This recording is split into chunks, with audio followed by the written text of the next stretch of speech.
Hey, this is Zach.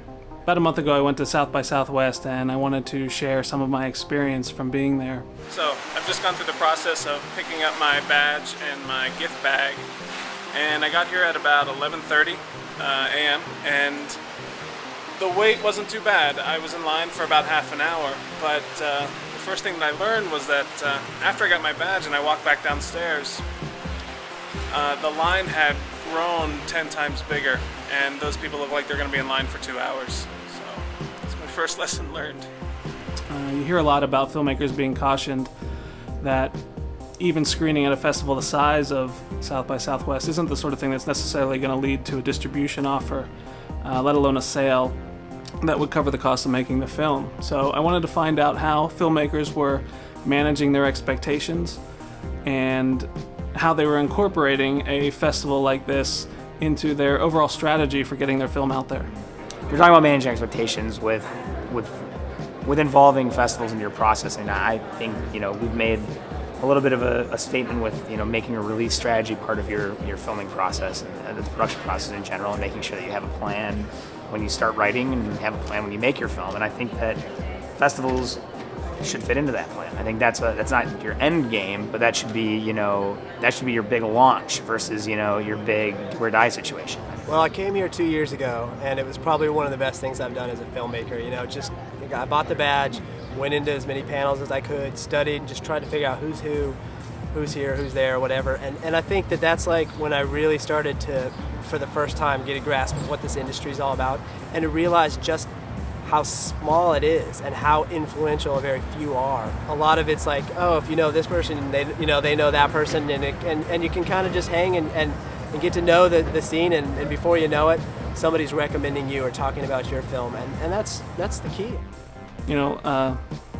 Hunter makes a great point about festivals being a place to foster relationships, but I was still curious to know how filmmakers who had film screening there were leveraging the opportunities provided, as well as making preparations to screen their film. I don't want to talk too much before the film. I want to get to it, but one of the things that we always like to say before this film is that it's a participatory film. A new concept, but really an old concept where we participate in our culture. Well, I definitely think you want to have a good screening. I mean, if you get into a festival like South by Southwest, I mean, you're virtually, guaranteed to get a pretty decent audience. You want to spend a lot of time for sure getting mentioned in the press, trying to build the buzz for your film as much as possible. I'd focus a lot more on press than I would for, street stunts and things like that, but you should probably get, some exposure out there on the streets, because it does make a difference, and figure out how to kind of pre-network as much as possible online, and maybe hopefully you've done your homework and you've come to the fest before your film gets into a fest, and the people that are the influencers that are going to talk about you. If you get Matt Dentler, for example, who's not doing this fest anymore, he's out somewhere else, but he's still very well connected in the scene. If he starts talking about your fest, and on Facebook he becomes a fan of you, and he says he's attending your film or something like that, that's going to help. There's going to be a lot of people that follow that, and unfortunately we're in a world of followers, so you've got to think about that. Think about Twitter, right? I mean, it's all about following. There's some leaders and followers, so you've got to figure out at a festival like this how you can kind of get the influencers to talk you up. And I think the key is just to talk and meet as many people as you can all the time. Anyway, what I learned from talking to these guys was that it inevitably comes back to networking.